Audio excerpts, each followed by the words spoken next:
Sa isang oval track, isang matinis na boses ang pumailan lang at pinilit ang mga estudyante na tumakbo ng mas mabilis.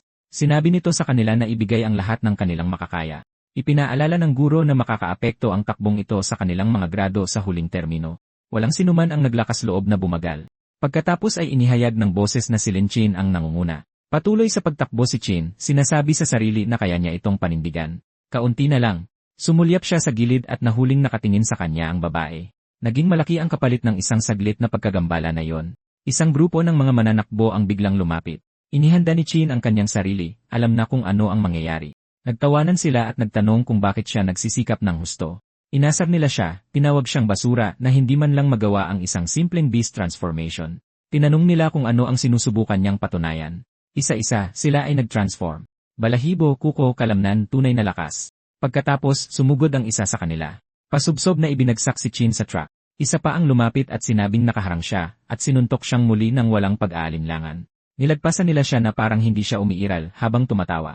Sinabi ng isa sa kanila na marahil siya lang ang estudyante sa buong paaralan na hindi makapag-transform. Sumigaw ang guro, tinatanong kung ayos lang si Chin. Halos hindi niya nasangga ang sumunod na suntok na patama sa kanyang ulo.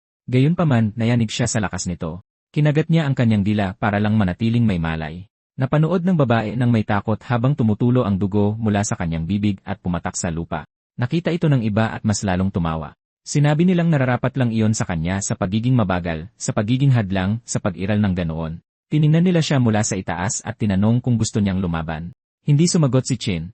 Pinilit niyang manatiling kalmado, pinilit niyang lunukin ang lahat. Nagpasya siyang dumistansya. Sinabi ni Chin sa guro na kailangan niyang pumunta sa infirmary. Tumango ang guro at sinabing umalis na siya.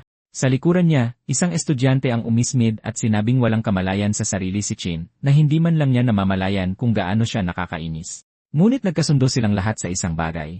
Sa malaot madali, paluluhurin nila siya at magmamakaawa. Ang beast transformation ang lahat sa mundong ito.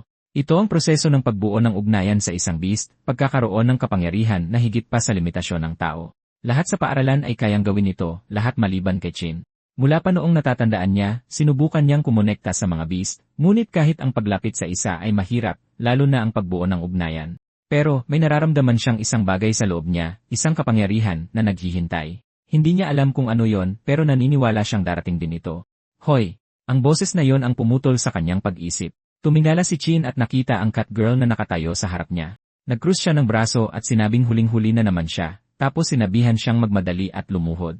Ngumisi siya at sinabing siya ang pangalawa sa huli, at sa totoo lang, nagiging boring na ang talunin siya palagi. Ang kanyang beast transformation rate ay 1% lamang. Garfield. Tiningnan siya ni Chin at hiningi ang gatas. Kumurap siya, nagulat. Tinanong niya kung paano niya nalaman. Sinabi ni Chin na lagi siyang nagdadala ng gatas kapag sinusubukan siyang aliwin.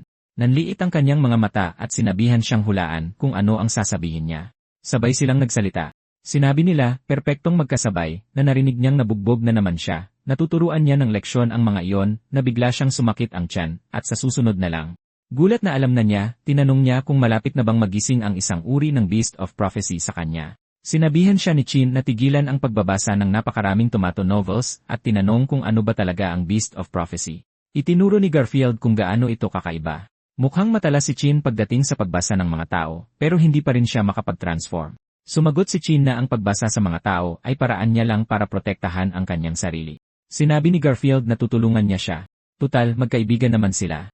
Sinabi niya sa kanya na nag-organisa siya ng study group ngayong gabi, tungkol sa pag-review ng 365 na paraan ng beast transformation.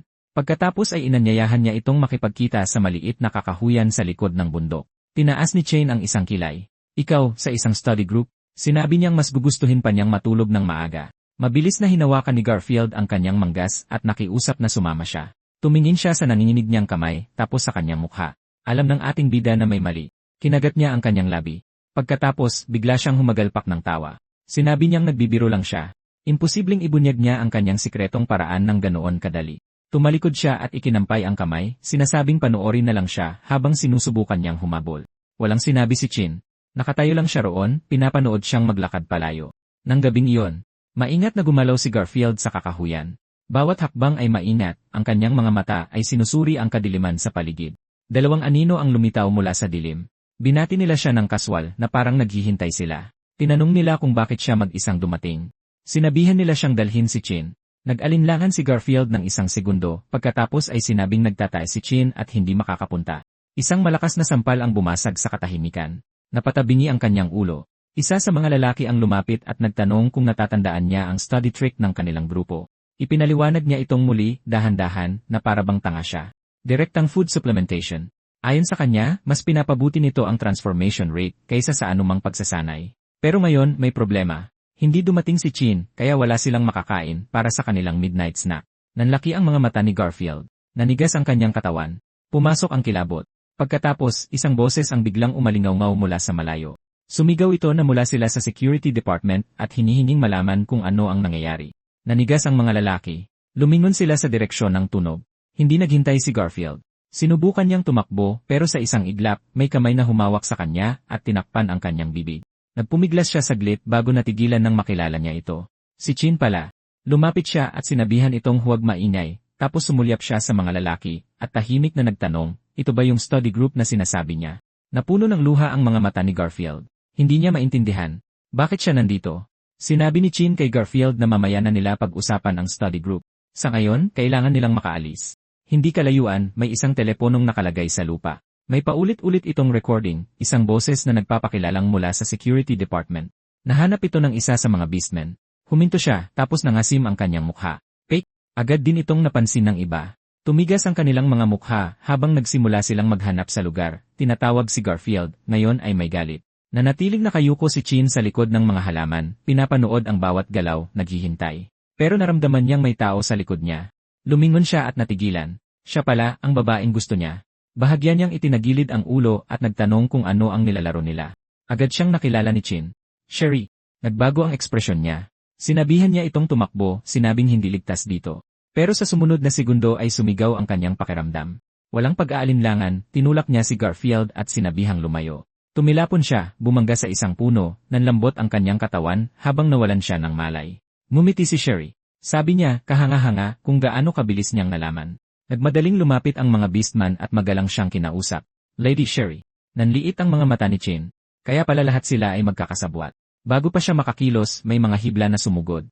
Agad na bumalot ang sapot ni Sherry sa kanyang pulso, humihigpit na parang posas. Lumapit siya, mahinahong sinabi na natural lang iyon. Kung tutuusin, siya naman talaga ang gusto niyang mahuli. Nagpumiglas si Chin, pero lalo lang bumaon ang sapot sa kanyang balat. Bahagyang yumuko si Sherry, pinag-aralan siya.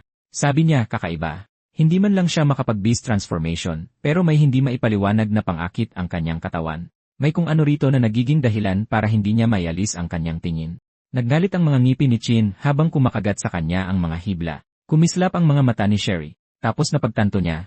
Ang amoy. Ang dugo niya. Bahagya siyang suminghap at mumiti, sinasabing amoy matamis, sinauna, dalisay, eksakto sa tipo na gusto niya. Agad na naglabas ng patalim si Chin at hinampas ang sapot. Wala man lang itong iniwang marka. Mahinang tumawa si Sherry. Sinabi niyang wala itong silbi. Mas matibay pa sa bakal ang kanyang sapot ng gagamba, tapos sumugod siya. Sunod-sunod na matutulis na atake ang tumama sa katawan ni Chin, bawat isa ay mas mabigat kaysa sa nauna. Umatras siya, ubos na ang kanyang pasensya. Sinabi niyang hindi na niya kayang magpigil pa. Tapos idineklara niyang bubutasin niya ito na parang showerhead. Hindi sumagot si Chin. Tumanggi siya. Kahit ngayon, tumatanggi siyang sumuko. Hinigpitan niya ang hawak sa patalim at lalong nagpumiglas laban sa sapot. Isang matulis na kamay ang biglang tumagos sa kanyang braso. Tumalsik ang dugo sa lupa. Nanlaki ang mga mata ni Sherry sa isang segundo lang. Dahil hindi sumigaw si Chin, gumawa siya ng isang malupit na galaw. Pumutol siya. Napatulala ang iba sa gulat. Hindi nila maproseso ang kanilang nakita. Hinayaan niyang masaksak ang sarili para lang maputol ang sarili niyang braso. Hindi tumigil si Chin. Tumakbo siya. Natauhan si Sherry at inutusan ang dalawang beastmen na tigilan ang pagtingin at habulin siya. Hinihingal si Chin.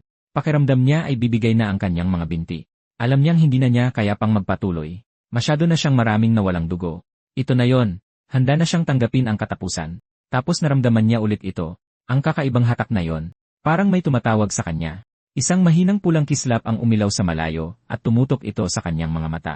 Sa likod niya, sumugod ang isa sa mga beastmen. Iniisip na sa wakas ay nahuli na niya ito. Pero hindi bumagal si Chin.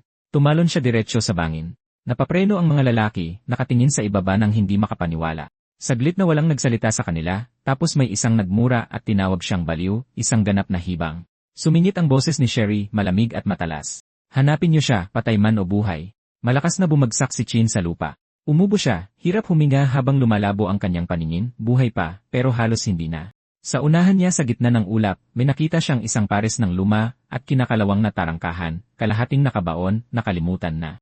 Sa likod niya, dumating din ang grupo, hindi nagtagal. Sinundan nila ang bakas ng dugo diretsyo sa pasukan. Nagbulungan ang isa sa kanila na malamang gumapang si Chin papasok. Lumingalinga sila, nalilito. Hindi man lang nila alam na may ganitong lugar pala malapit sa eskwelahan. Sinabihan siya ni Sherry na tumahimik at kumilos. Pumasok sila kasama nila para danasin ang lahat ng katatakutan. Sa loob, nagbago ang hangin, malamig, mabigat. Sinundan nila ang mga bakas ng dugo palalim ng palalim hanggang sa umabot sila sa isang malaking lugar, isang abandonadong research institute, sirang mga pader, kinakalawang na istruktura, katahimikan sa lahat ng dako. Biglang tumingala si Sherry. Ayon, ang mga binti niya ay nakabitin mula sa itaas. Natagpuan nila siya, pero sa sandaling tumingin sila ng mas malapitan, natigilan ang lahat. Hindi nag-iisa si Chin.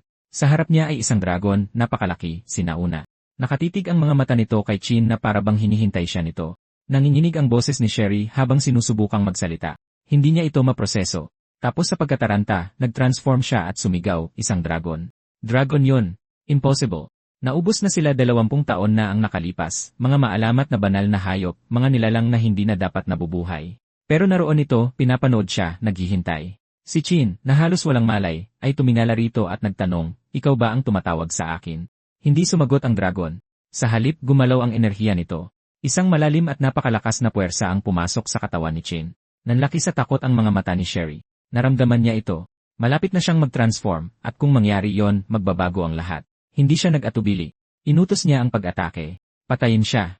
Ngayon, umatake si Sherry kay Chin, pero tumalon si Garfield sa harap niya at hinarangan ito. Tinamaan siya at umubo ng dugo. Nagsisi siya sa paglinlang kay Gavinan para pumunta sa study group. Tinawag siyang pasaway ni Sherry at sinabihang huwag humarang sa daan. Pero biglang may malabong anyo na lumitaw sa harap ni Sherry. Si Chin yon, at mabilis niyang sinunggaban si Garfield. Nagulat na tumingin sa kanya si Garfield. Nakatayo si Lin sa kanyang bagong anyo habang hawak ang babae. Hindi ko alam kung paano ito ilalarawan ng tama, pero ang NC natin ay mukhang isang nakakatakot na halimaw ngayon. Dahil sa kanyang atake, napasigaw si Sherry na nakakapaso raw. Nagulat ang iba na naging dragon si Chin. Nagpasya silang tumakbo. Ibinaba ni Chin si Garfield, sinisigurong okay lang siya, at sinabihang hintayin siya. Sa isang iglap, lumitaw si Chin sa daanan ng 2 beastmen.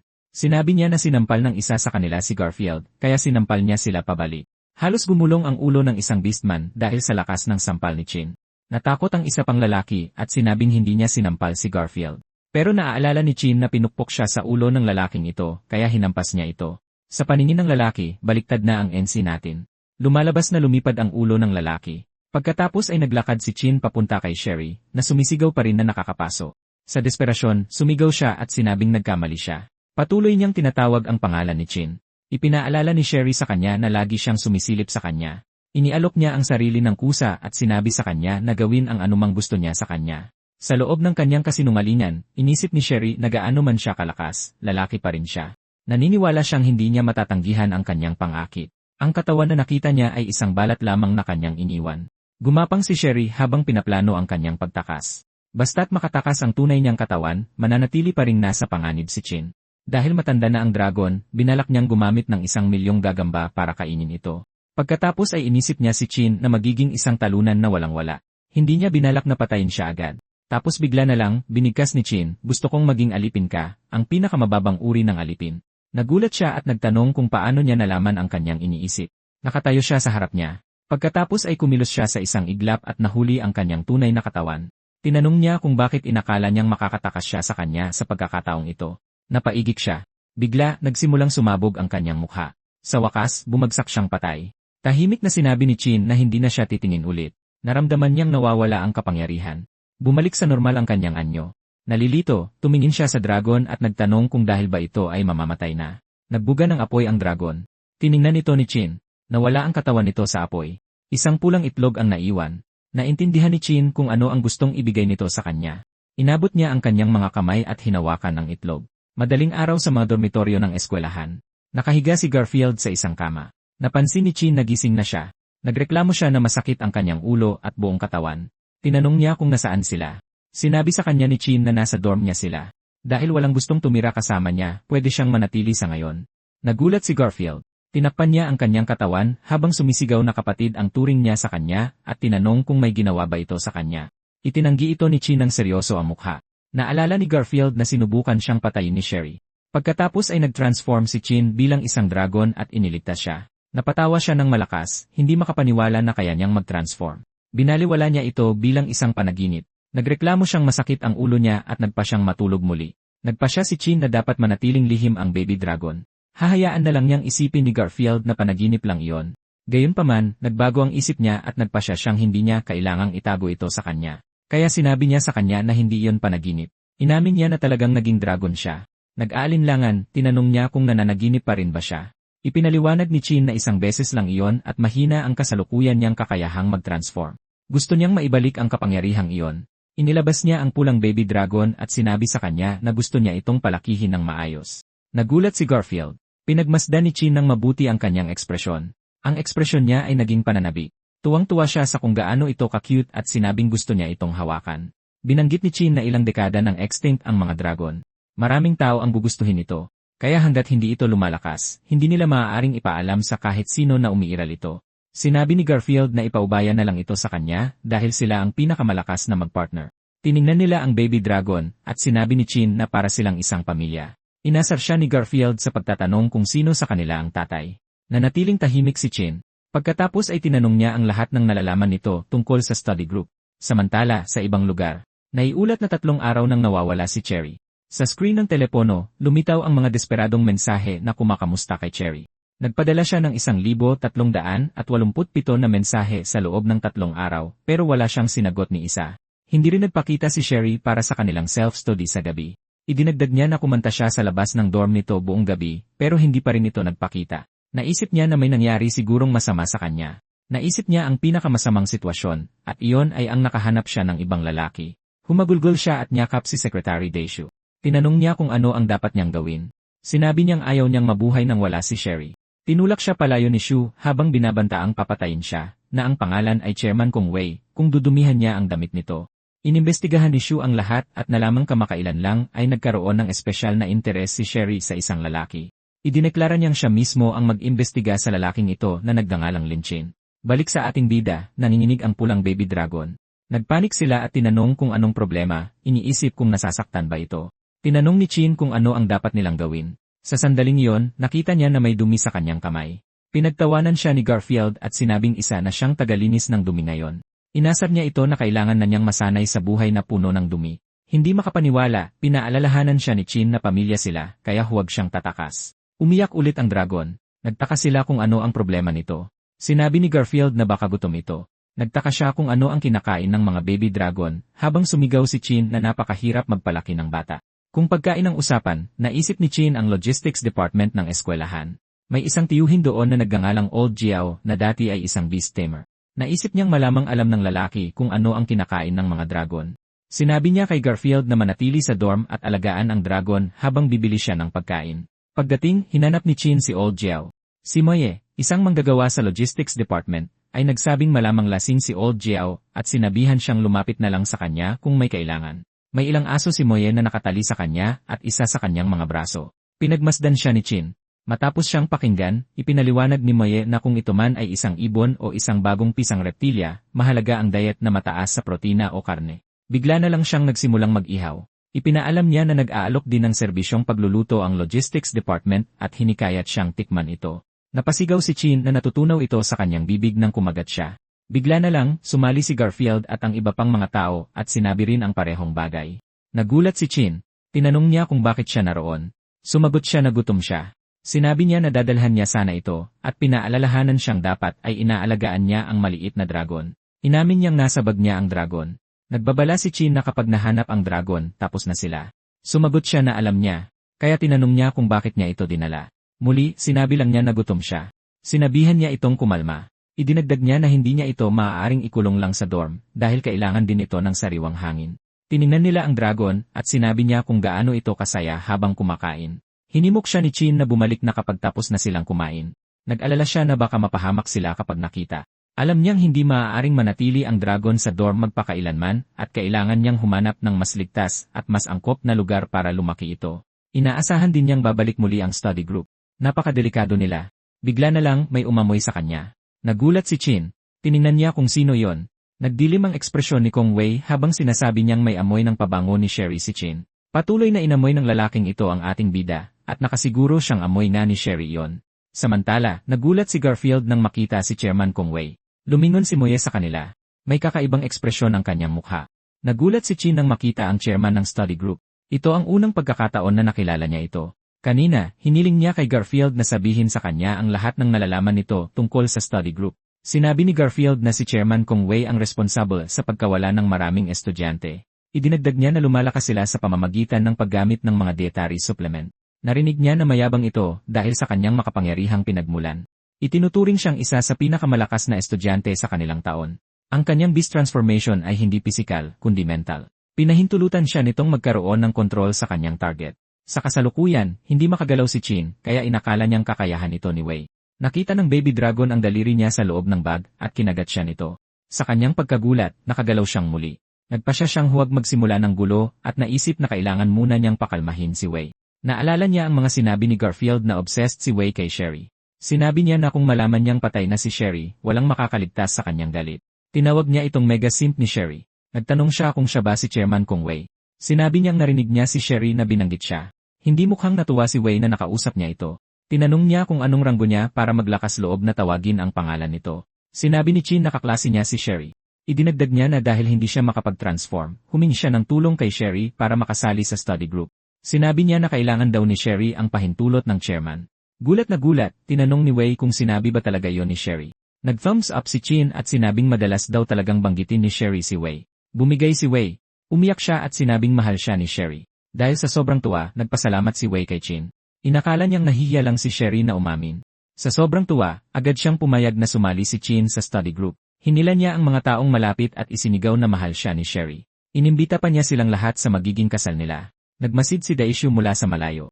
Napansin niya kung paano ginamit ni Lin ang pagkakakilala niya kay Sherry para ipaliwanag ang amoy. Napansin niya kung paano natural na inangkin ni Chin ang malapit na ugnayan kay Sherry para ipaliwanag ang amoy nito sa kanyang katawan at ginamit ang kahinaan ng chairman para ilihis ang usapan at alisin ang hinala.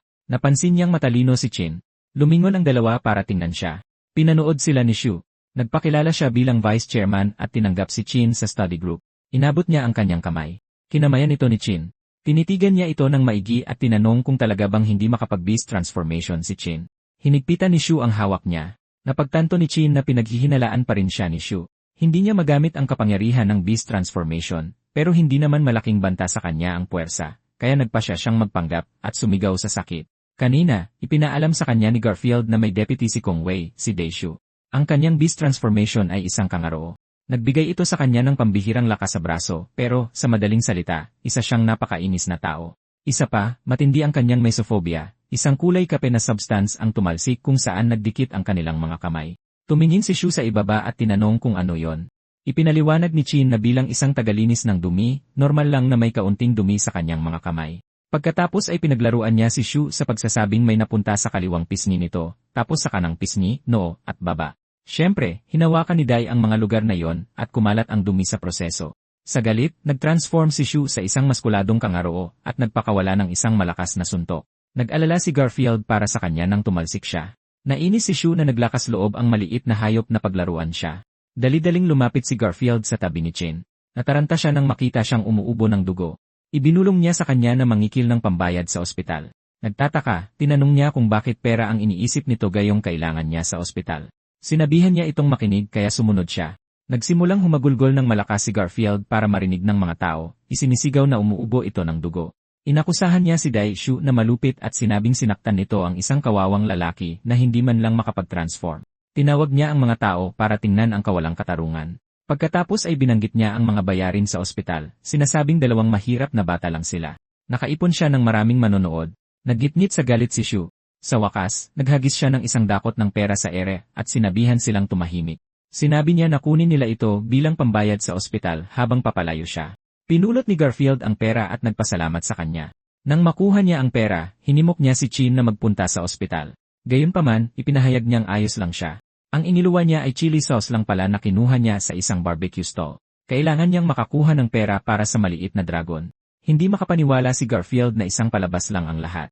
Sinabi niya na dapat sinabi nito sa kanya agad dahil tinakot siya nito. Humingi siya ng paumanhin at sinabing kung hindi dahil sa pag-arte niya, hindi nila maloloko ang kangaroon na yon. Sumang-ayon si Garfield na perpekto ang kanyang pag-arte. Sinalo ni Chin ang suntok kanina pero ayos lang siya. Bagamat hindi maihahambing ang kasalukuyan niyang lakas sa gabing iyon, lumakas ang kanyang katawan. Pakiramdam niya ay nababalutan na ngayon ng manipis na layer ng kaliskis ng dragon ang kanyang balat. Binilang niya ang pera. Dahil medyo mayaman ang lalaking kangaroo, iminungkahi niyang paghasyan ang pera. Nagtabi siya ng ilan para sa pagkain ng dragon sa loob ng 1 linggo, at isa pang bahagi para sa mga teething stick at laruan. Tinanong ni Garfield kung para saan ang natira. Ibinigay ito ni Chin sa kanya, tinawag itong service fee niya. Sinabihan niya itong bumili ng kahit anong gusto niyang kainin. Nagliwanag ang mukha niya sa tuwa. Binilang niya ang pera habang papalayo sila. Sumulyap si Chin sa papalayong figura ni Shu. Sa mga dormitoryo, pinag-isipan ni Lin Chin ang kanyang mga susunod na hakbang. Isinaalang-alang niya ang pagbuo ng isang growth plan at naisip na malulutas na muna ang problema sa pagkain. Gayunpaman, napansin niyang kailangan pa rin niya ng mas ligtas na lugar at isang beast tamer. Naisip niya kung saan siya makakahanap ng taong mapagkakatiwalaan niya. Naisip din niyang bigyan ng pangalan ang maliit na dragon. Agamon, Kaido, Red Toothless. Ang ating bida ay naantala nang bigla siyang tawagin ni Garfield. Sinabi niyang mainit ang pakiramdam ng maliit na dragon. Gumamit sila ng thermometer at lumabas na may lagnat itong 40 degrees. Mukha itong hindi comfortable. Sinabi ni Garfield na may medical department ang eskwelahan pero malalantad doon ang maliit na dragon.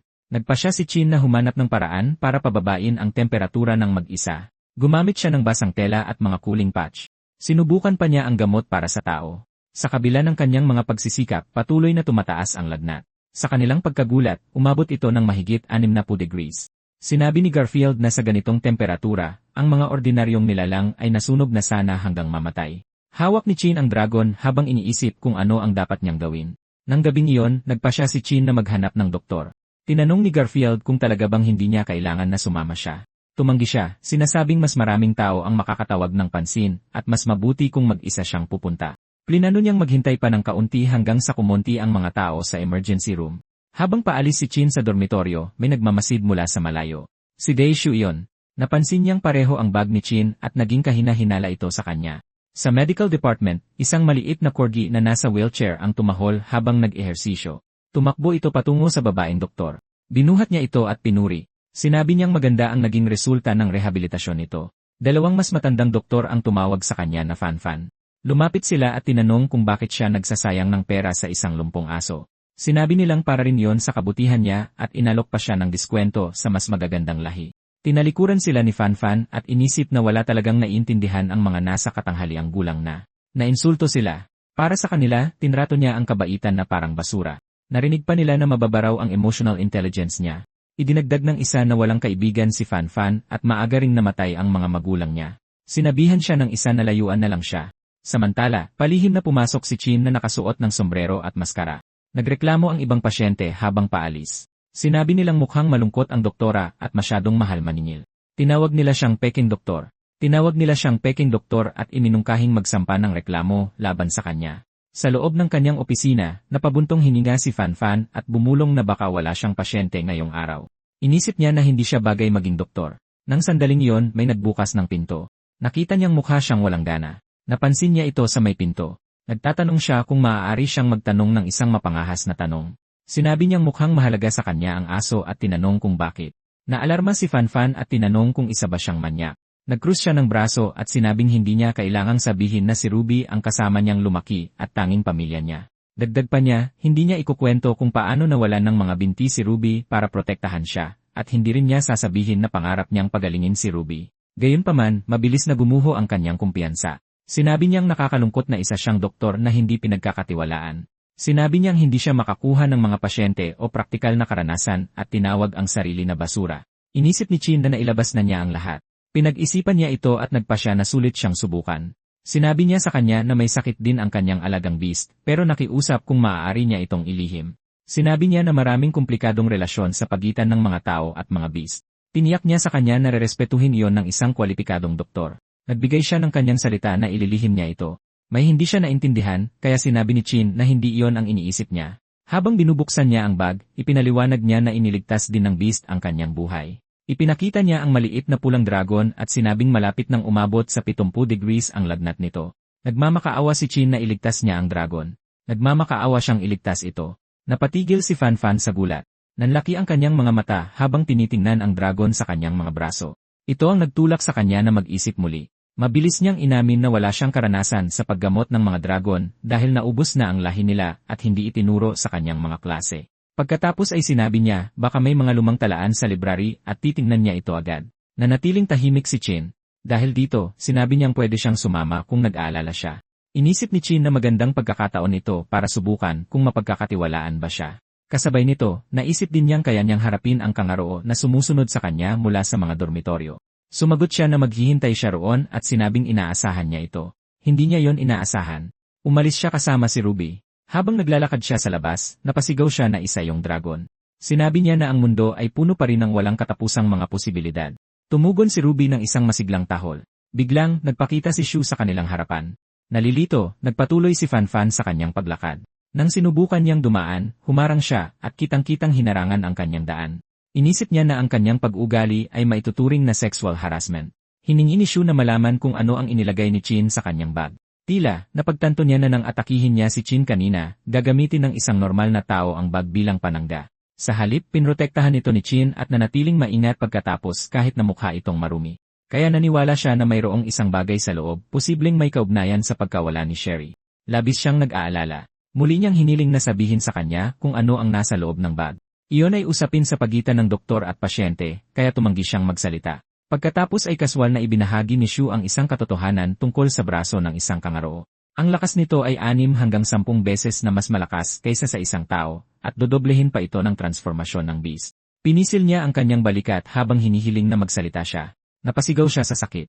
Napangiwi si Fan Fan at tinawag siyang gago. Tumanggi siyang magsalita. Hinigpitan ni Shu ang kanyang hawak at tinanong kung nagbago na ang kanyang isip. Biglang, tumahol si Ruby at sumugod. Hinarangan ni Shu ang daan ni Ruby, pinipigilan ang aso sa pwesto nito. Nataranta si Fan Fan. Nang makita kung gaano kahalaga ang aso sa kanya, ginamit niya yon para pilitin siyang magsalita. Tinanong niya muli kung sasabihin niya ang totoo, habang pinipigilan si Ruby. Umungol si Ruby at lalong nataranta si Fan Fan. Pagkatapos ay bigla niyang napansin ang isang bato na lumilipad patungo sa kanya. Umatras siya nang tumama ito malapit sa kanyang binti, na nagpilit sa kanya na bitawan si Ruby. Natuwa siya na sa wakas ay tumigil na sa pagtatago si Chin. Tumayo si Chin sa harap ni Fan Fan habang hawak nito si Ruby. Humihingi siya ng paumanhin sa pagdamay sa kanya dito. Sumagot siya na nagpatingin lang siya sa doktor at sinabing huwag niyang sisihin ang sarili dahil lang may ibang taong gago. Itinuro niya na pwede namang sabihin na lang niya sa lalaki ang gusto nito para maiwasan ang gulo. Ipinaalala niya na siya ang nagpangako sa kanya na ilihim ito. Nagpasalamat si Chin sa kanya. Sinabi niya sa kanya na ipagpatuloy ang paghahanap ng impormasyon dahil lumagpas na sa 70 degrees ang temperatura at labis siyang nag-aalala. Sumang-ayon siya at tumakbo palayo. Sa galit, sumuntok si Shu habang tinatanong kung sino ang nagpahintulot sa kanyang umalis. Sinalag ni Chin ang atake gamit ang kanyang mga braso. Dahil sa lakas, umuusok ang kanyang mga braso. Nag-transform si Shu bilang isang kangaroo. Ngayon ay nakumpirma na niya na talagang kayang gumamit ni Chin ng beast transformation at nagkukunwari lang dati. Sinabi niyang walang normal na tao ang makakasangga sa kanyang kamao. Sinuntok niya ulit ito at sinalag pa rin ito ni Chin gamit ang kanyang mga braso. Sinabi ni Shu na kaya niyang sumuntok sa isang lugar ng paulit-ulit na nagpapatong sa lakas. Sa kalaunan, masisira nito ang depensa ni Chin. Nagpakawala si Shu ng sunod-sunod na suntok pero sa pagkakataong ito ay umiwas si Chin. Habang patuloy siyang umaatake, sinabi ni Chin na tanga siya sa pag-aakalang marunong lang siyang dumepensa. Nakatama ang bida natin. Sa kanyang isipan, napansin niyang masyadong umaasa si Shu sa beast transformation at mahina ang kanyang basic skills. Dahil doon, naniwala siyang kaya niyang manalo. Umungol ang maliit na dragon sa loob ng backpack. Nagsimulang suminaw ang bag. Napansin ito ni Shu at nakumpirmang may itinatago si Chin. Inakala niyang isa itong chimera at hiniling na ibigay ito ni Chin. Napagtanto ni Chin na malapit nang umabot sa sukdulan ang maliit na dragon. Nagpasya siyang wala siyang oras na sasayangin sa kangaroo at kailangan niya itong akayin sa lugar na walang tao para mabilis na matapos ang laban. Tinanong ni Shu kung akala ba talaga nito ay makakataka siya. Habang hinahabol si Chin, tinawagan niya si Chairman Kong Wei at iniulat na may itinatago si Chin. Idinagdag niya na malaki ang tsansang isa itong hybrid beast at malamang na pinatay na si Sherry. Binalak niyang sundan si Chin at sinabihan itong magmadali at dalhin si Dash. Hindi natuwa si Wei. Isang malaking malaaso na dark beast ang nakatayo sa likuran niya. Bigla, nakita niya ulit si Muya at sinabihang umalis dahil nagmamadali siya. Hiniling ni Muya na ibalik sa kanya si Dash. Mukhang wala sa tamang pag-iisip ang malaking itim na aso sa ngayon. Sa kabilang banda, balik tayo kay Chin. Patuloy siya sa pagtakbo pero bigla siyang huminto.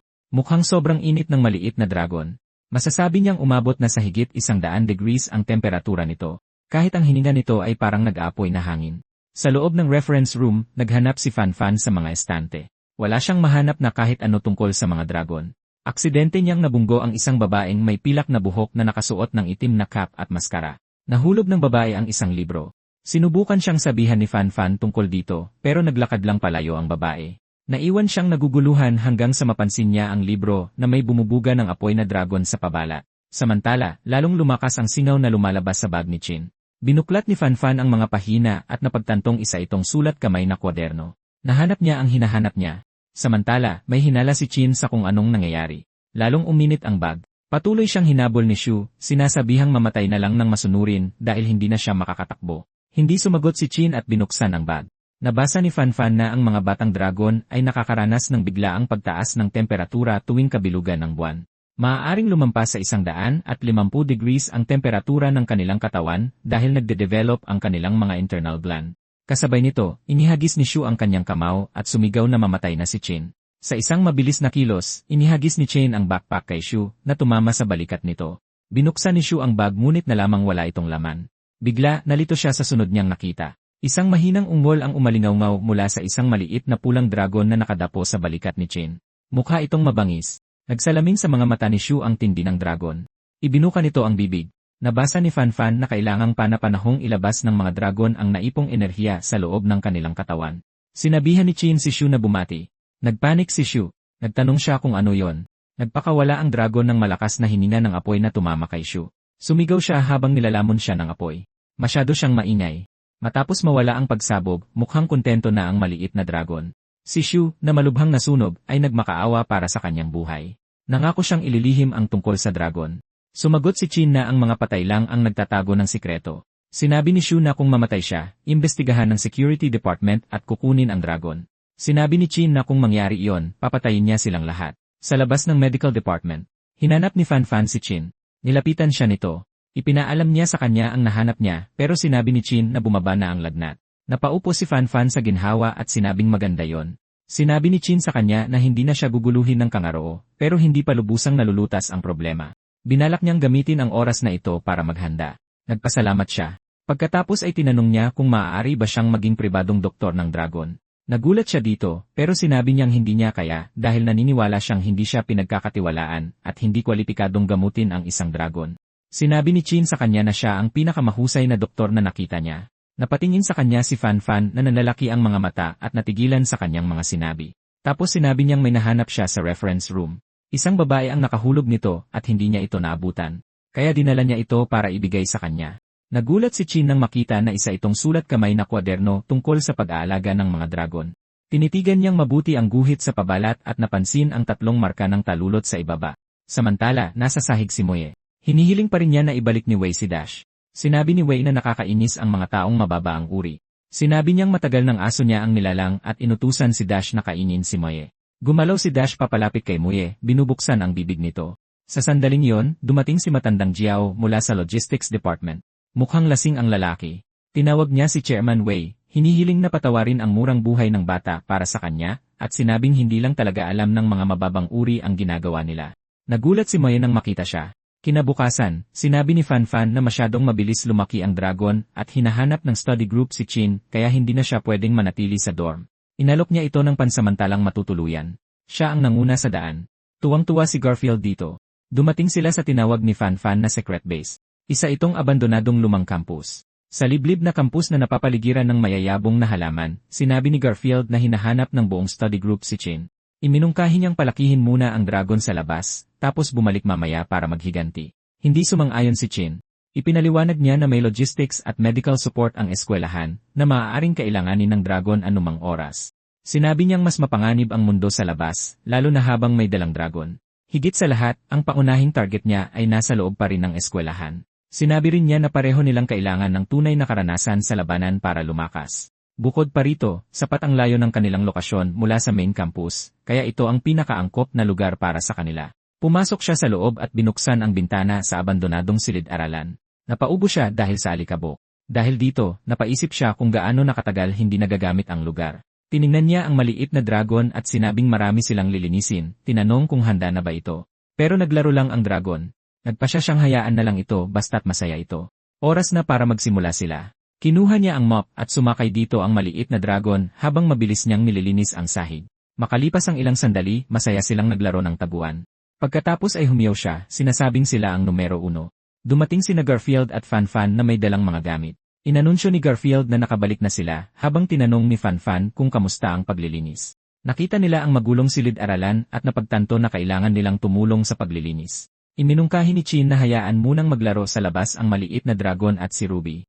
Pagkatapos ay tinanong niya kung nasundan sila. Agad itong binaliwala ni Garfield, sinabing imposible yon dahil siya ang hari ng pagtatago. Pagkatapos maglinis, oras na para kumain. Buong pagmamalaking ipinakita ni Garfield ang pagkain ginawa niya at tinawag ang sarili na reyna ng pagluluto. Kumagat siya at agad na nag-react sa kung gaano kapangit ang lasa nito. Sumigaw siya at sinabing ginugol niya ang buong hapon sa paggawa nito. Sinabi sa kanya ni Fanfan na sana wala nang susunod na pagkakataon. Sinabi ni Chin sa kanya na hindi naman ganoon kasama at may matamis na lasa kung maingat niyang ngunguyain. Dahil dito ay sumigla siya. Kaya sinubukan niya ulit pero pangit pa rin ang lasa. Sinabi niya sa kanya na kailangan niyang umuya ng 49 na beses. Sinabi ni Garfield na hindi niya kailangan ng awa at ubusin niya mismo ang pagkain. Sinabi ni Chin sa kanya na magtira para sa kanya dahil gusto rin ito ng dragon. Pinanood ni Fanfan ang dalawa na nag-uusap na may blangkong ekspresyon, iniisip kung nagpapakita lang ba sila ng kanilang pagmamahalan. Tumingin siya kay Ruby at pabirong iminungkahi na dapat ay tanggalin na lang nila ang dalawa. Samantala, sa dormitoryo ni Chin, isang estudyante ang nagmamadaling pumasok at nagulat kay Wei na wala pa ring balita tungkol kay Shu. Sinabi rin niya na nawawala si Chin at 2 linggo nang hindi pumapasok sa klase. Sinabi ni Wei na ang babaeng pinakamamahal niya ay kinuha sa kanya. Idinagdag niya na ang taong pinagkakatiwalaan niya ay wala na rin. Gusto niyang maghiganti para sa pag-ibig. Pagkatapos ay humingi siya ng pahintulot kay Teacher Baobao. Nagdodrawing ng mga halimaw ang guro sa kanyang kwaderno. Tinanong niya kung sigurado si Wei na nagtatago si Chin ng isang hybrid na beast. Sinabi ni Wei na at iginiit na hindi magsisinungaling si Daishu.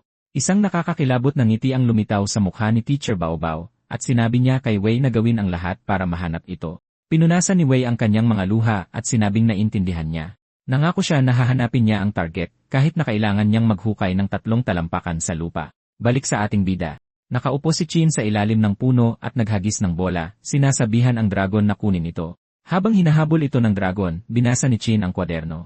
Nakasaad dito na karaniwang nagsisimulang matutong lumipad ang mga dragon sa 2 buwan sa ilalim ng isang beast tamer. Napagtanto ni Chin na kailangan pa rin niya ng isa. Inaasahan niya ang paglipad. Biglang sumigaw ang dragon. Tumatakbo si Chin na nagpapanik. Sa kanyang pagkagulat, isang malaking daga ang lumitaw. Tinitigan niya ito ng masama. Mukha itong laban sa Pokemon sa puntong ito. Ngunit pagkatapos ay naghagis ang ating bida ng bato na nag-iwan ng malaking butas sa ulo nito. Napansin niyang hindi pangkaraniwan ang laki ng daga. Naramdaman niyang marami pang darating. Sa ibang lugar, isang babae ang nakakita ng isang grupo ng mga daga na may nagniningning na mga mata at sumigaw.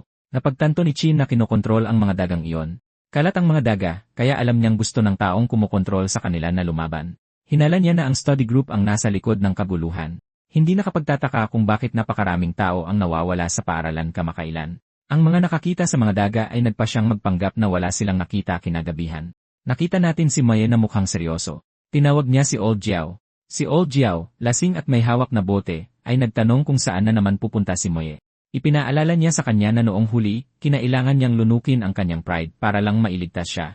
Binigyang diin niya na pinalaki niya siya para mabuhay, hindi para panoorin siyang paulit-ulit na itapon ang kanyang buhay. Sumigaw si Moye na kailangan niyang umalis at bawiin si Dash. Sumagot si Old Jiao na isa lang itong beast. Nang atuwiran si Moye na si Dash ay hindi lang basta beast. Ito ang unang alagang beast na napagpaamo niya. Inismira ni Old Jiao at tinawag siyang tanga. Sinabi niyang si Moye ay parang bata pa rin at nagbantang babaliin ang kanyang binti para hindi siya makaalis. Naging maingat si Moye. Tinanong ni Old Jiao kung naaalala pa niya ang pakiramdam na binugbog niya. Nanunuya siyang sinabi na si Moye ay masyado pang mahina, ngunit naputol siya ng bigla ang lasing na sinok. Nawalan ng balanse si Old Jiao at bumagsak sa lupa. Sinumpa ni Moye ang lintik na lasenggo. Kinagabihan, nag-anunsyo si Garfield ng masamang balita. Dahil huminto na si Chin sa pagpasok sa klase, siya na ang naging huling estudyante. Dahil doon, nagpasya siyang lumiban din sa klase at sinabing doon na siya magpapalipas ng gabi. Nagkrus ng braso si Chin at tumanggi. Sinabihan niya itong bumalik dahil maaaring maging larangan ng digmaan ang lugar anumang oras. Binaliwala siya ni Garfield. Umupo siya sa kama at nagsimulang magbasa ng kwento sa maliit na dragon. Sinigawan niya ito na bumalik kaagad. Naghikab siya at nagsabi ng magandang gabi, sinabing inaantok na siya, kahit alas 7 pa lang, at nasa kama na niya siya. Sinubukan niyang bawiin ang kanyang kumot at nauwi ang dalawa sa pag-aagawan dito. Pinanood ni Fanfan mula sa labas at humagikik. Dahil doon ay napansin nila siya. Pagkatapos ay sinabi niyang babalik na lang siya pagkatapos ng 10 minuto. Pareho silang sumigaw, hoy.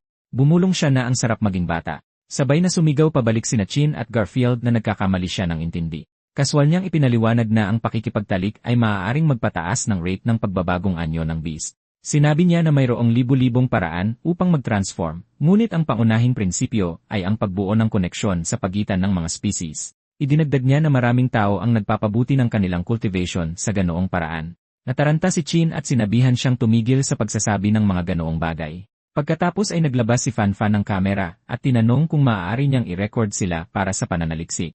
Tinawag niya itong bastos. Nagpatuloy siya, sinasabing magiging parang pelikula sa dormitoryo sa isang gabi ng tag-araw para sa 3 tao. Sinabihan sila ni Chin na parehong tumigil sa pagsasalita ng kalokohan at bumalik na. Sa kabila ng kanyang mga protesta, nagkasama-sama pa rin ang 3 sa iisang espasyo. Hindi makatulog si Chin, iniisip na mas malala ang sitwasyon kaysa sa inaasahan niya. Sa huli, nakatulog din siya.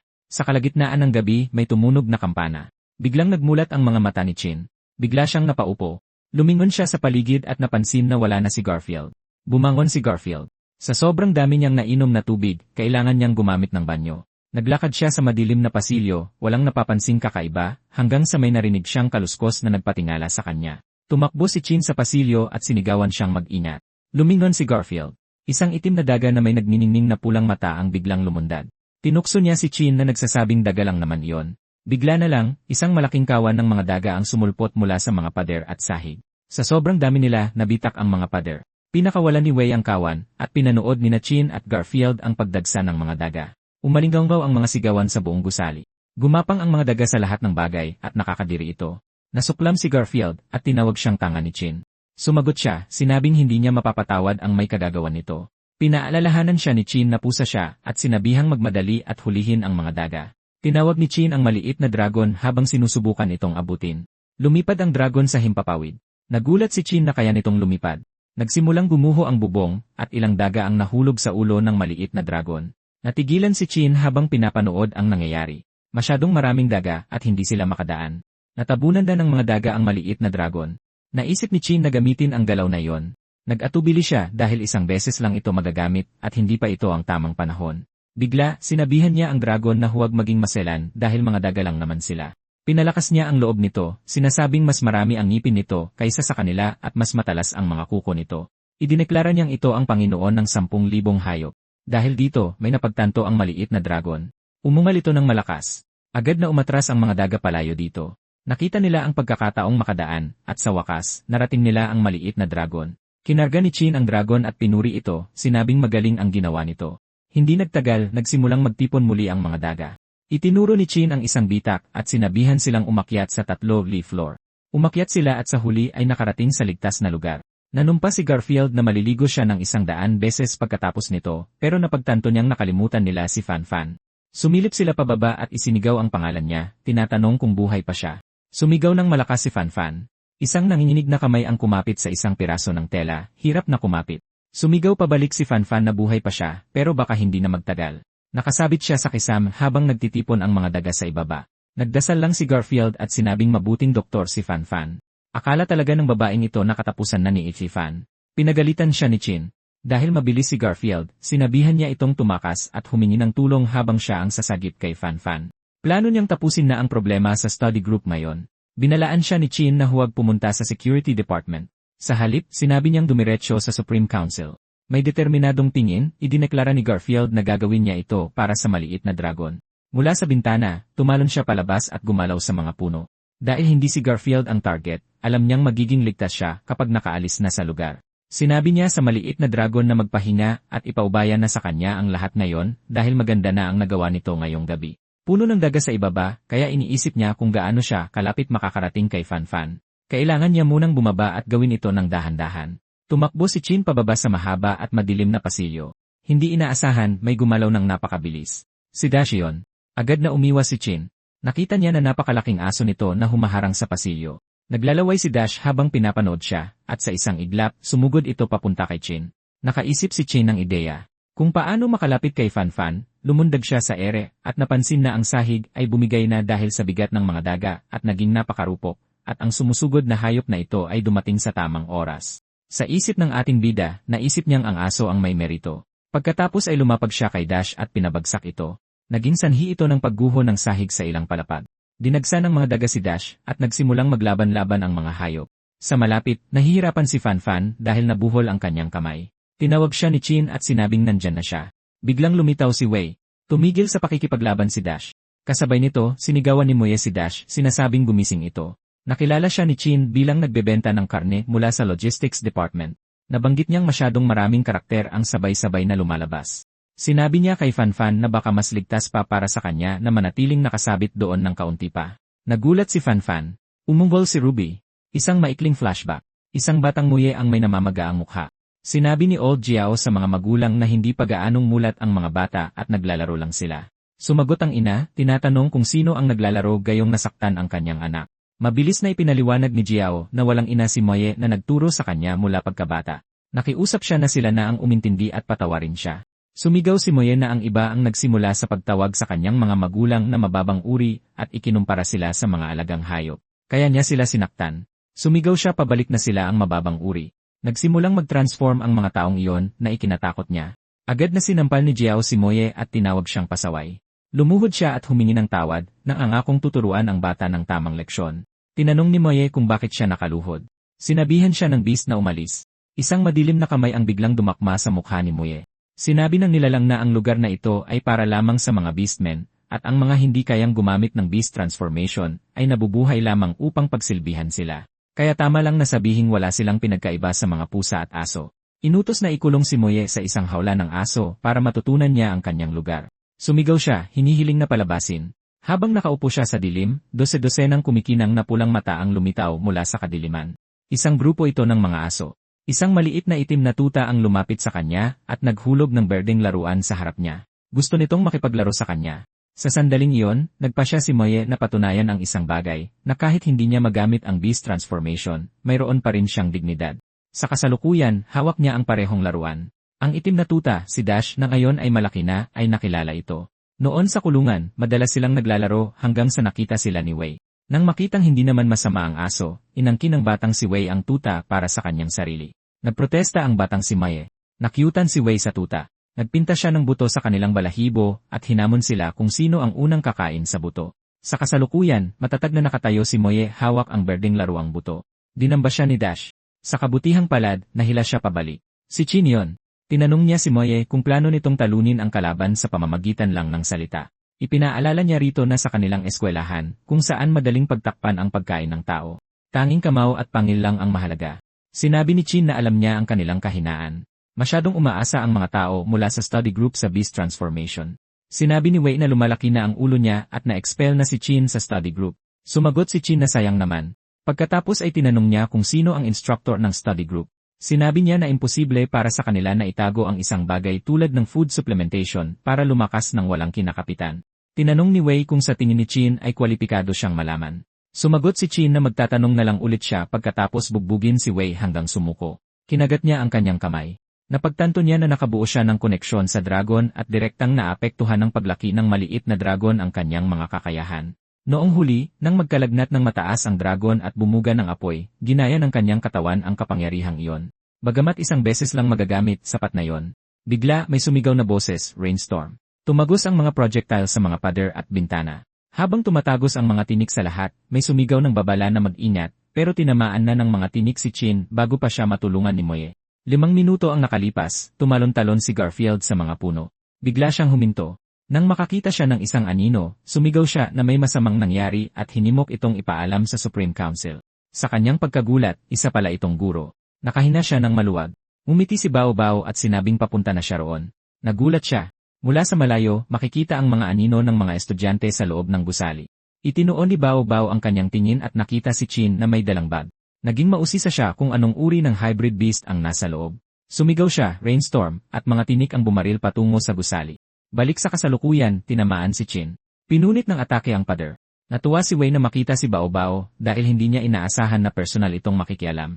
Si Bao Bao, na ngayon ay nag-transform na bilang isang pukyutan, ay nagsabing masarap maging bata. Binanggit niya na nakakaantig ang pagsasakripisyo ng buhay para sa isang kasama. Nagulat si Chin na isa pala siyang guro. Kinilala niya ito bilang isang insect-type na beastman. Tinanong ni Bao Bao kung nasa loob ng bag ni Chin ang hybrid beast. Kinuwestiyon ni Chin kung bakit susuportahan ng isang guro ang study group. Tinanong niya kung hindi ba natatakot si Bao Bao na maimbestigahan. Sinabihan siya ni Bao Bao na huwag maging inosente. Itinuro niya na ang pilosopiya ng eskwelahan ay talikuran ang anyong tao at bumalik sa paraan ng mga halimaw. Tinanong niya kung naniniwala ba talaga si Chin na may pakialam ang mga nakatataas kung ilang mahihina ang lamunin. Ang kadakilaan lang ng leon ang pinupuri ng mga tao. Nanatiling tahimik si Chin. Nagpatuloy si Bao Bao, sinasabing sa pamamagitan ng paglamon, makukuha ng leon ang pagiging alisto ng kuneho, ang liksi ng antelope, at ang katusuhan ng soro. Sinabi niya na ang kanilang lalamunan ay kumakatawan sa katotohanan ng mundo. Inangkin niya na ito ang nagbigay buhay sa Cerberus, sa Cockatrice, Cthulhu, at sa mga pinakatotoo at magagandang nilalang. Sinabi niyang nakita niya ito gamit ang sarili niyang mga mata, isang nilalang na nasa tuktok ng mga hybrid beast. Sa isang tingin pa lang, alam niyang ito ang kumakatawan sa katotohanan ng universo. Ito ang nagpasaya sa kanya ng labis. Nilinaw niya kay Chin na hindi niya ito personal na tina-target. Sadyang napakababa at mahina lang ni Chin, hindi karapat-dapat na magmay-ari ng isang hybrid beast. Sinabihan niya si Chin na ibigay ito at nangako ng mabilis na kamatayan. Sinabihan siya ni Chin na kumain ng tae. Sumagot si Bao Bao na marami siyang paraan para parusahan ang masasamang estudyante. Nagbabala siya na ang kanyang stinger ay may nakamamatay na lason at sinabing patay na si Chin. Nagsimulang kumalat ang lason sa katawan ni Chin. Napagtanto ni Chin na isa itong neurotoxin at bumulong na napakaperwisyo talaga ng mga insekta. Wala siyang pagpipilian. Nagsimulang uminit ang kanyang katawan. Napansin ni Bao Bao ang mga pagbabago sa kanyang katawan. Nagsisimula nang mag-transform ang ating bida. Sumigaw si Moye na nasusunog siya. Nagulat si Fan Fan nang malaman na nawawala ang bisa ng lason sa ilalim ng mataas na temperatura. Binalaan siya ni Wei na huwag subukang mag-transform at inutusan si Dash na pagpira-pirasuhin siya agad. Sumugod si Dash habang umuungol. Ngunit biglang nagliyab ang mga braso ni Chin habang pilit niyang binubuksan ang bibig ni Dash. Natigilan ang aso. Humingi siya ng paumanhin sa malaking aso habang ina-activate ang kanyang Dragon Flame mode. Binuhat niya ang aso. Naging sobrang aktibo ang mga cell sa kanyang katawan sa ilalim ng epekto ng Dragon Flame. Tinantya niya na ang kanyang pisikal na kakayahan ay tumaas ng ilang dosenang beses. Gayunpaman, mapapanatili niya lang ang estado na ito sa maikling panahon. Ibinagsak niya si Dash sa lupa. Gulat na nanood ang lahat. Kinakalkula ni Chin na mayroon pa siyang mga 45 segundo. Sinabi niya kay Muye na hindi niya ito matutulungan, kaya kailangan niyang asikasuhin ang mga bagay-bagay ng mag-isa. Sinabi ni Muye na naiintindihan niya. At walang sinayang na segundo, sumugod si Chin kay Bao Bao. Dumagsa ang kawan ng mga daga sa utos ni Wei. Pinagtataga sila ni Muye. Ipinaliwanag ni Fan Fan na ang tunay na beast transformation ay nangangailangan ng pagbuo ng koneksyon sa mga hayop, ngunit ang kakayahan ni Wei ay mas malapit sa mind control. Nalaman niyang ginamit niya ang takot at pang-aabuso para dominahin sila. Sumigaw siya na kung masisira ang focus niya, makakabalik sa katinuan ang malaking aso. Idinagdag niya na tama si Chin at dapat direktang atakihin ni Moye si Wei dahil mahina ito. Nagtanong si Moye kung paano niya sisirain ang focus nito. Sa malapit, sinipa ni Wei si Dash para gisingin ito. Nakita siya ni Moye. Itinaas ni Wei ang kanyang kamao at sumugod. Sumigaw si Moye na tumigil siya. Sumugod siya, minura ito. Sumigaw siya kay Dash na imulat ang mga mata nito. Pero biglang dumambas si Dash at ibinagsak si Moye sa pader. Tumalsik ang dugo ng kagatin siya ng hayop, ang kanyang mga luhang mata ay makikita sa titig ng aso. Nagtanong si Wei kung anong pakiramdam na makagat hanggang mamatay ng asong pinalaki niya. Pinindot ni Mui ang switch ng electric fan. Umandar ang ventilador. Umikot ito habang nakabitin pa rin si Fan Fan dito. Nalaman niyang delikado ito. Naputol ang tela. Tumilapon silang dalawa ni Ruby. Dumapo si Ruby mismo sa mukha ni Wei at binasa siya ng ihi. Natigilan ang lahat sa gulat. At dahil nawala sa focus si Wei, bumalik sa katinuan si Dash. Sa galit, marahas na hinawakan ni Wei si Ruby, sumisigaw ng mga insulto habang nagwawala. Nagalit siya ng husto, ngunit lalo lang lumaki ang gulo sa paligid niya habang sumisigaw siya. Napasigaw si Fan Fan sa takot. Nagtanong si Mui kung saan napunta ang focus niya. Bago pa makakilos si Wei, inihagis ni Mui ang berdeng laruang buto. Tumama ito mismo sa noo ni Wei. Sinabihan niya itong kunin iyon. Agad na sinunod ni Dash ang utos ng kanyang tunay na amo. Sumugod ang malaking itim na hayop at sinalo ang laruang buto. Nanlaki ang mga mata ni Wei sa gulat. Sa isang iglap tinumba siya. Isang malamig na tawa ang pinakawalan ni Mui. Nakatayo si Dash sa malapit, kagat-kagat pa rin ang laruang buto. Hindi kalayuan, nakahandusay si Ruby, pagod sa lahat ng nangyari. Gumapang si Fan Fan papalapit sa kanya. Samantala, lumipad si Baobao sa labas ng silid-aralan. May 44 na segundo na lang si Chin. Tinitigan siya ni Baobao nang may pananabik at tinanong kung isa itong Fire-type fusion beast. Nagsimula siyang maglista ng mga posibilidad, iniisip kung ito ba ay isang Huadu, isang Firebird, isang Lava Rat o iba pa. Umulan ng matutulis na stinger. Iniwasan ni Chin ang mga tinik habang bumabagsak ito sa lupa sa paligid niya. Sa 41 segundo, sumugod siya at umatake. Lingid sa kanyang kaalaman, nahulog ang maliit na pulang dragon mula sa kanyang pagkakahawak. Tumalon siya, ang braso niya ay nag-aalab sa kulay kahel na init at inabot ito. Ngunit kasabay nito, umatras si Baobao habang pinapaulanan siya ng mga tinik. Tinamaan ng ilang tinik ang mga kamay ni Chin. Naging kampante si Baobao dahil nakuha na niya sa wakas ang bag, ngunit nauwi iyon sa gulat nang bigla siyang tamaan mula sa likuran. Hiniwa ni Chin ang isa sa kanyang mga braso na may stinger. Sa 35 segundo, hinawakan siya ni Chin at ibinato ng buong lakas. Bumagsak ng malakas si Baobao sa lupa. Isang estudyante sa malapit ang nadamay sa gulo. Tinuhog ng stinger ni Baobao ang estudyante at inihagis niya ang katawan papunta kay Chin.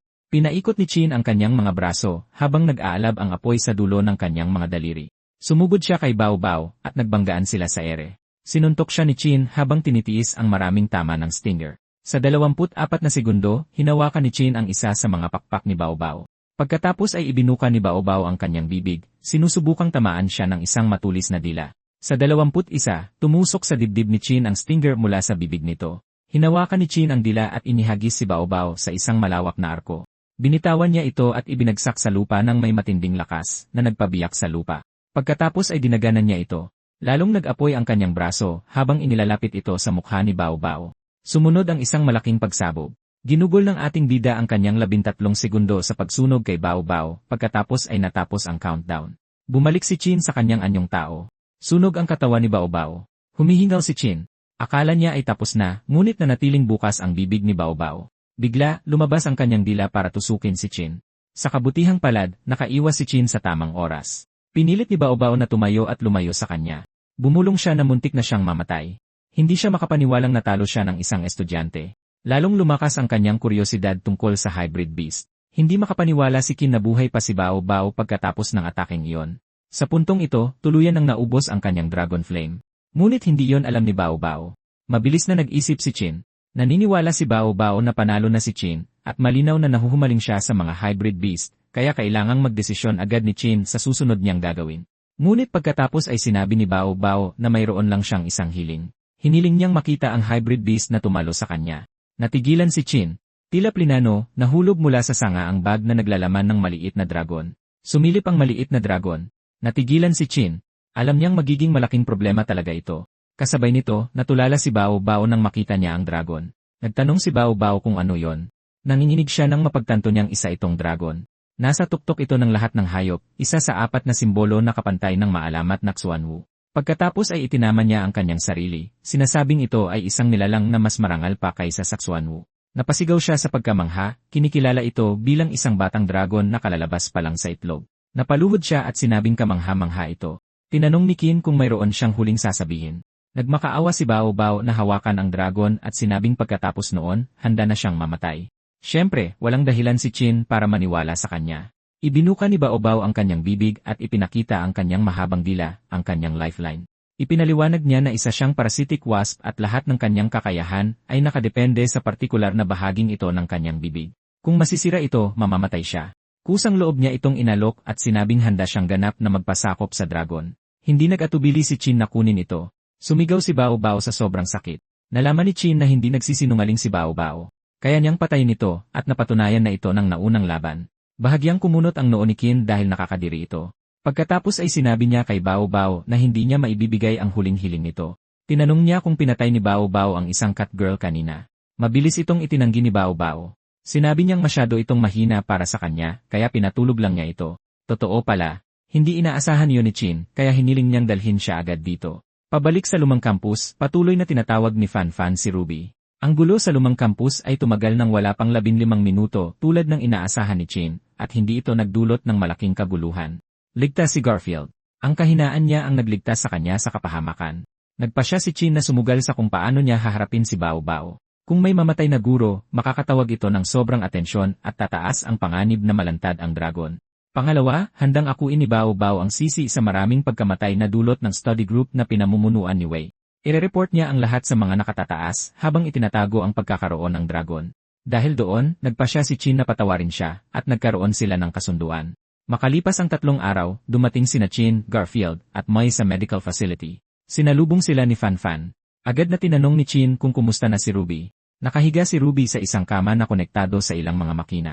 Sinabi ni Fan na hindi pa rin siya ligtas sa panganib at tanging mga makina lang ang bumubuhay sa kanya. Ipinaliwanag niya na kailangan ni Ruby ng mas magandang paggamot, ngunit hindi hihingi ng tulong ang paaralan mula sa Research Institute para sa isang ordinaryong aso. Kahit na, naniniwala siyang mabubuhay si Ruby dahil ililigtas niya ito anuman ang mangyari.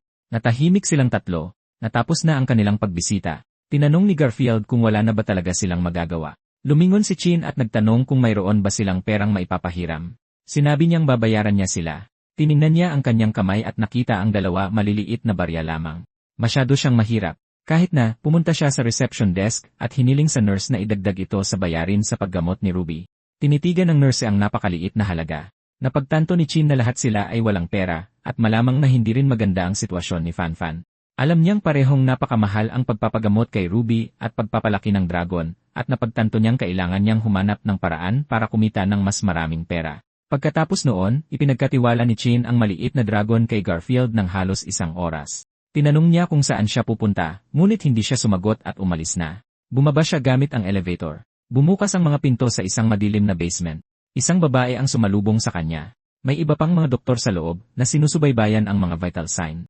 Sinabi niya sa kanila na handa na siya. Isang boses ang nag-utos na simulan ang pagsasali ng dugo. Nakahiga si Chin sa mesa habang kinakabit ang mga tubo sa kanyang mga braso. Sinabi niyang medyo lumakas na ang loob niya at magiging pinakamalakas siya. Nang magsimula ang pagsasalin, marahan niyang tinawag ang kanyang ama.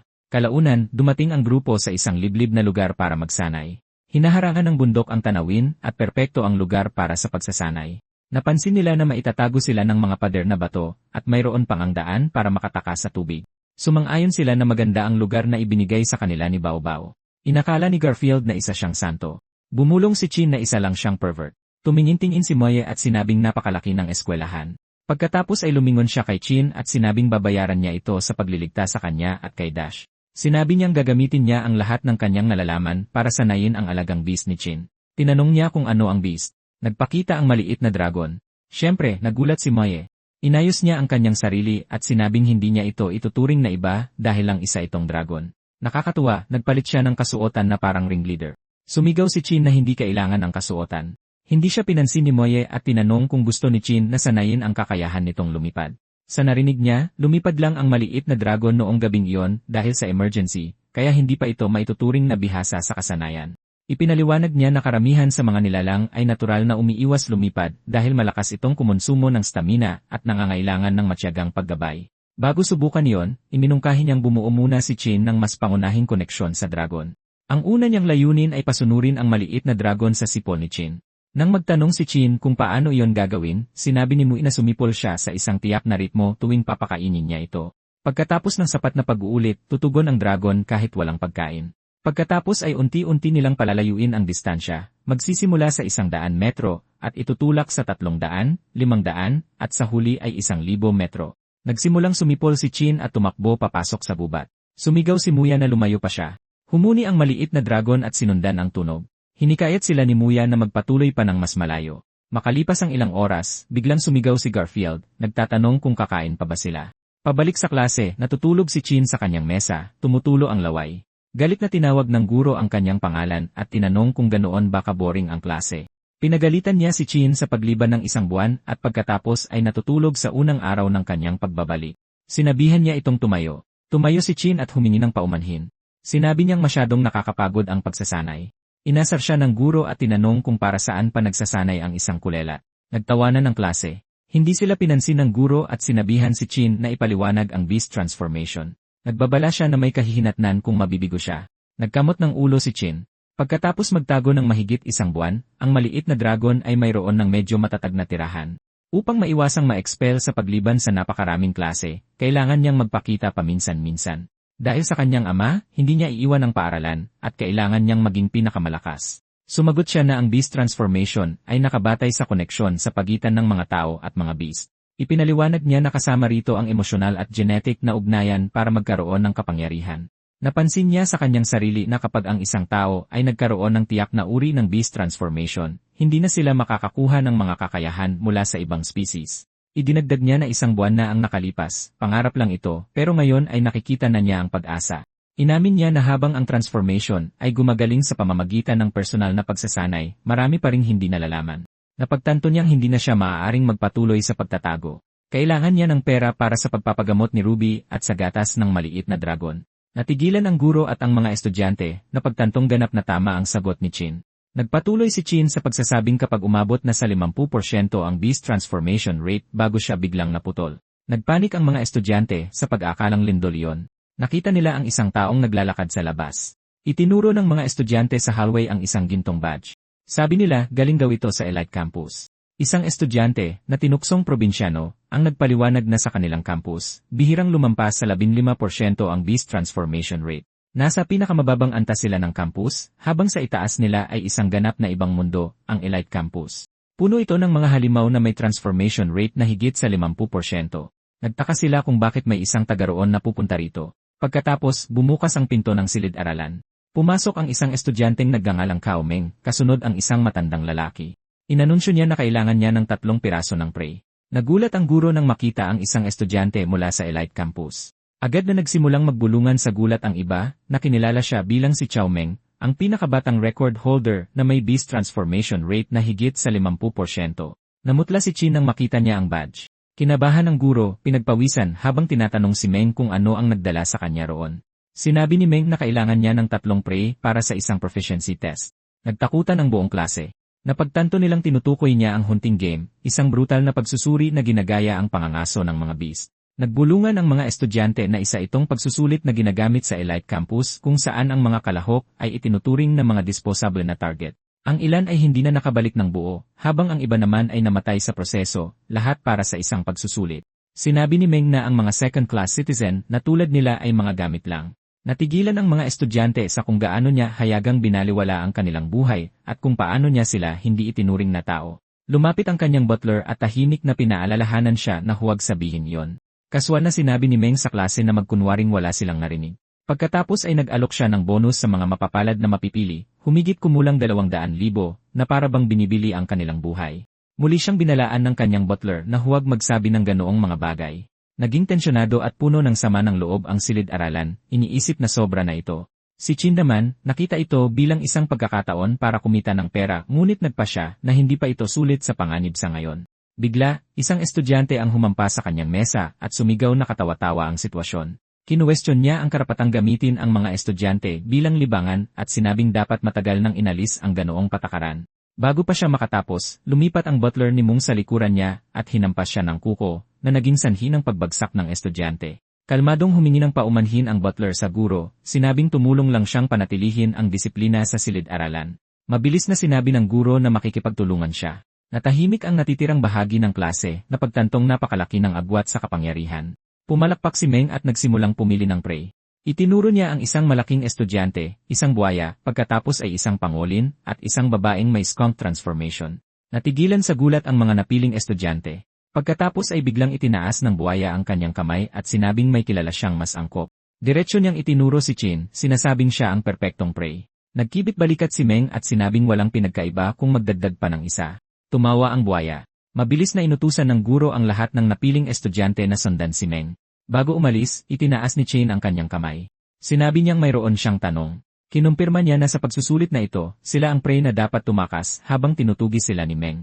Pagkatapos ay nagtanong siya kung ano ang mangyayari kung ang prey naman ang pumatay sa hunter.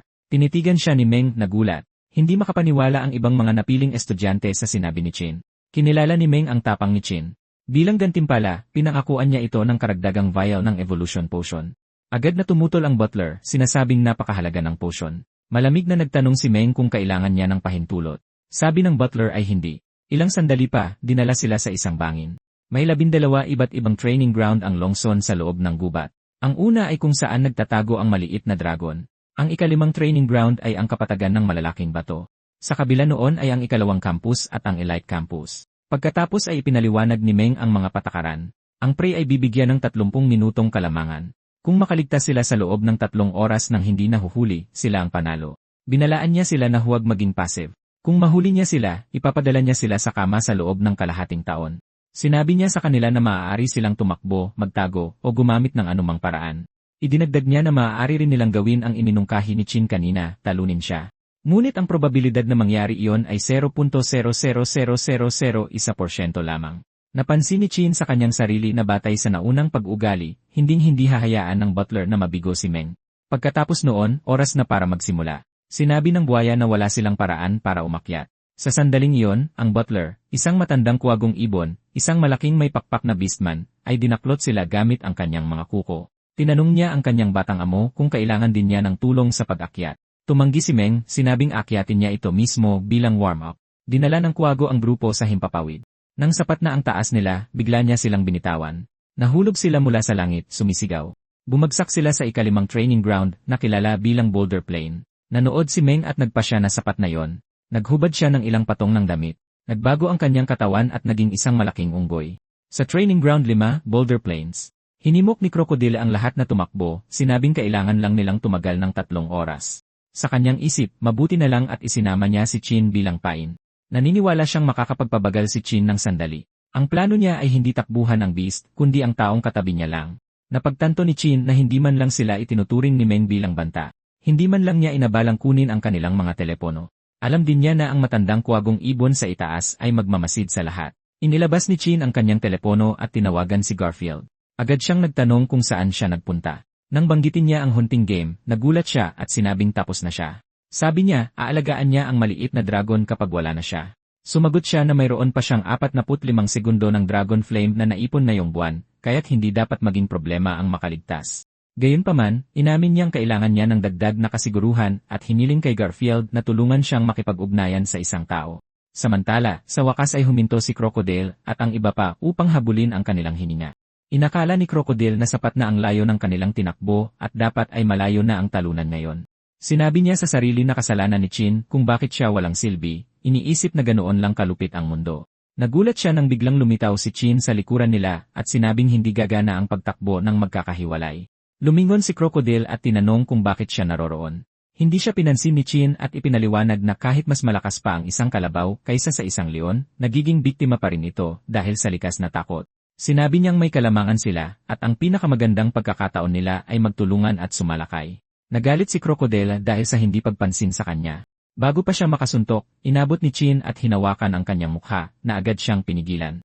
Sinabi ni Chin na alam na niya ang lahat ng kanyang maliliit na panlilinlang at wala siyang pakialam sa mga ito. Dagdag niya, ayaw na niyang magpaliwanag pa, ngunit may isang bagay lang na kailangang maintindihan ni Crocodile.